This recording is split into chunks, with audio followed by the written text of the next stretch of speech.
દાદાજી મિત્રો, હું આપનો ભરત ઠાકોર એક વાત સાથે કહેવા માંગુ છું કે બનાસકાંઠાની અંદર જે 3 જિલ્લાનું ઠાકોર સમાજનું બંધારણ બનાવ્યું હતું, બરોબર, તેની બાદ અત્યારે મહેસાણાનું પણ ઠાકોર સમાજનું બંધારણ છે બનાવી દીધું છે, બરોબર. અને કયા કયા મુદ્દાઓ છે અને કયા કયા ઉપર વસ્તુ પર પ્રતિબંધ છે એ જાણવા માટે હું તમને એની બધી જ માહિતી આપું છું, બરોબર. અને કોઈનાથી કોઈ ભૂલ ના થાય અને બંધારણનું પૂરેપૂરું પાલન થાય તે માટે આ વિડીયો આગળ શેર કરી દેજો, તેથી અમુક લોકોને જેને ખબર ના હોય તે લોકોને ખબર પડે કે મહેસાણાના ઠાકોર સમાજ માટે કેવું બંધારણ છે અને કયા કયા મુદ્દાઓનું ઉપર પ્રતિબંધ છે અને કયા કયા મુદ્દાઓ ચાલુ છે અને ડીજે ઉપર પ્રતિબંધ છે, સેના ઉપર નથી, એ બધું જ અંદર માહિતી પૂરેપૂરી આપેલી છે. તો આ વિડીયો ચોક્કસ જોજો તમે. આ વિડીયોની અંદર પૂરી માહિતી આપવામાં આવી છે, બરોબર. એટલે મહેસાણાનો જે ઠાકોર સમાજ છે તેના માટે, કારણ કે બનાસકાંઠાનું અને મહેસાણાનું જે બંધારણ છે એમાં થોડોક ફેરફાર કરવામાં આવ્યો છે, બરોબર. તો તમે પહેલા આ વિડીયોની અંદર જે મહેસાણાનું બંધારણ ઠાકોર સમાજનું છે તેને પૂરેપૂરું જોજો અને આ વિડીયો પૂરેપૂરો જોશો. તેની અંદર પૂરી બધી જ માહિતી આપેલી છે કે ડીજે છે, કઈ વસ્તુ પર પ્રતિબંધ છે, તમે શું કરી શકો શું ના કરી શકો, તે બધી જ માહિતી આપવા આવી છે, બરોબર. તો મહેસાણાના ઠાકોર સમાજ સુધી આ મેસેજ પહોંચાડી દેજો.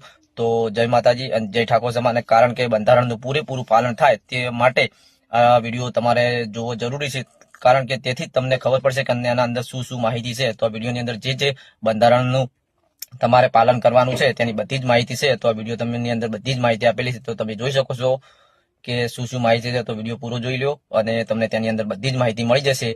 કારણ કે મહેસાણાના જે ઠાકોર સમાજ માટે બંધારણનું કેટલું પાલન કરવાનું રહેશે. તો જય માતાજી, જય ઠાકોર સમાજ, જય સદારામ બાપા. ઠાકોર સમાજે જે બંધારણ બનાવ્યું છે તે 30 મુદ્દા અંતર્ગત બંધારણ બનાવવામાં આવ્યું છે. આ બંધારણમાં મુખ્ય વાતો શું છે તેના વિશે વાત કરીએ. મહેસાણા ઠાકોર સમાજના બંધારણમાં કયા કયા મુદ્દા છે તેની વાત કરીએ તો બાબરી કે જન્મદિવસમાં રાસ ગરબા ન રમવા, લગ્નમાં લગ્ન ગીત સિવાય બીજા ગીતો ન વગાડવા, રાસ ગરબા રાત્રે 1 વાગ્યા સુધી જ વગાડવા અને તે પછી જો કોઈ વ્યક્તિ વગાડે છે તો તે દંડને પાત્ર રહેશે. લગ્ન પછી ઓઢામણા પ્રથા બંધ કરવામાં આવી છે. માતાજીના તથા અન્ય પ્રસંગમાં ડીજેની છૂટ આપવામાં આવી છે, પરંતુ મર્યાદિત સ્પીકર સાથે, એટલે કે અમુક સ્પીકર સાથે વધારે ઘોંઘાટ ન થાય તે રીતના પ્રસંગ કરવાનો રહેશે. મરણ પ્રસંગમાં રોકડ વ્યવહાર કરવો. સગાઈના પ્રસંગમાં વર અને કન્યા પક્ષ મળીને માત્ર 21 વ્યક્તિઓ જ હાજર રહી શકશે. સગાઈમાં ભેટ તરીકે માત્ર 1 રૂપિયો, નારિયેળ અને 1 જોડી કપડાં જ આપવાના રહેશે. વર્ષમાં 2 મહિના, મહા અને વૈશાખ મહિના દરમિયાન જ લગ્ન પ્રસંગ યોજી શકાશે. લગ્નમાં જાનની સંખ્યા વધુમાં વધુ 111 વ્યક્તિ સુધી જ સીમિત રાખવામાં આવી છે, જ્યારે જાનમાં મહત્તમ 11 વાહનો લઈ જઈ શકાશે. લગ્ન પ્રસંગમાં હલ્દી રસમ, પીઠી અને અન્ય ભક્કાદાર પ્રસંગો કરવા પર પ્રતિબંધ રહેશે. જમણવારમાં વાનગીઓની સંખ્યા મર્યાદિત રાખવી અને મીઠાઈ માત્ર એક જ પ્રકારની પીરસવી. મામેરામાં મોંઘા દાગીનાને બદલે 11,000 રૂપિયાથી 1,51,000 રૂપિયા સુધી રોકડ આપવી. મરણ પ્રસંગની વાત કરીએ તો મરણ પ્રસંગમાં ભોજનમાં માત્ર ખીચડી અને કઢી જ રાખવી. કોઈપણ સામાજિક કે કૌટુંબિક પ્રસંગમાં દારૂ કે અન્ય કોઈપણ પ્રકારના નશાકારક પદાર્થનો ઉપયોગ પર સખત પ્રતિબંધ રહેશે.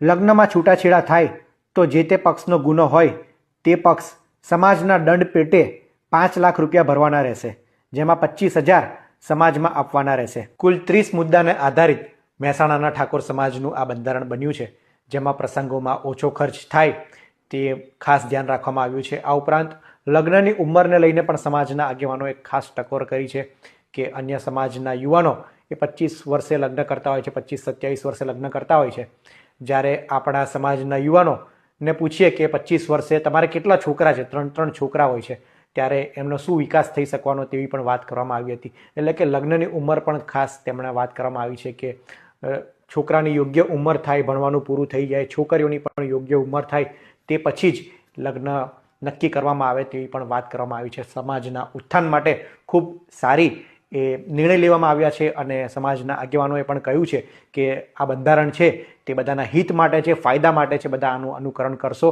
અને ખોટા ખર્ચથી બચશો તેવી વાત કરવામાં આવી છે. હવે સમાજના આ બંધારણને કેવો પ્રતિસાદ મળે છે, સમાજના લોકો, મહેસાણાના ખાસ કરીને ઠાકોર સમાજના લોકો આ બંધારણને કઈ રીતના અપનાવે છે તે જોવું રહ્યું.